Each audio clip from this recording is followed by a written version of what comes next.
Welcome to Penrose Learning, where we make understanding easy. You start by confirming prerequisites, Git installed, and the repository URL ready.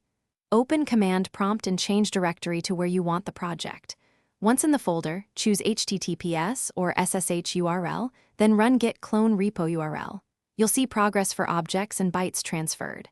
If cloning a specific branch, add B branch name. Make sure your network allows outbound access. If authentication is required, provide credentials or use your SSH key. Once the basic clone runs, refine it with options to save time or space. Use depth 1 for a shallow clone when you only need latest history. This reduces transfer size. To pull a specific branch only, include B branch name and single branch. If your environment uses a proxy or Git requires specific credentials, set git SSH command or configure HTTP proxy before cloning. Make sure to verify remote names with git remote v and adjust fetch settings once the repository is local. You finish by entering the cloned folder and checking its state with git status and git log 1 line to confirm history.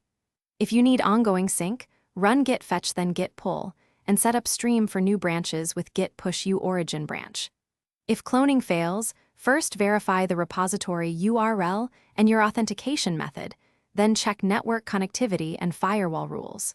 As a key troubleshooting tip, update Git to the latest version and try a shallow clone to isolate large history issues. Thanks for watching. If this was helpful, leave a like and consider subscribing. See you next time.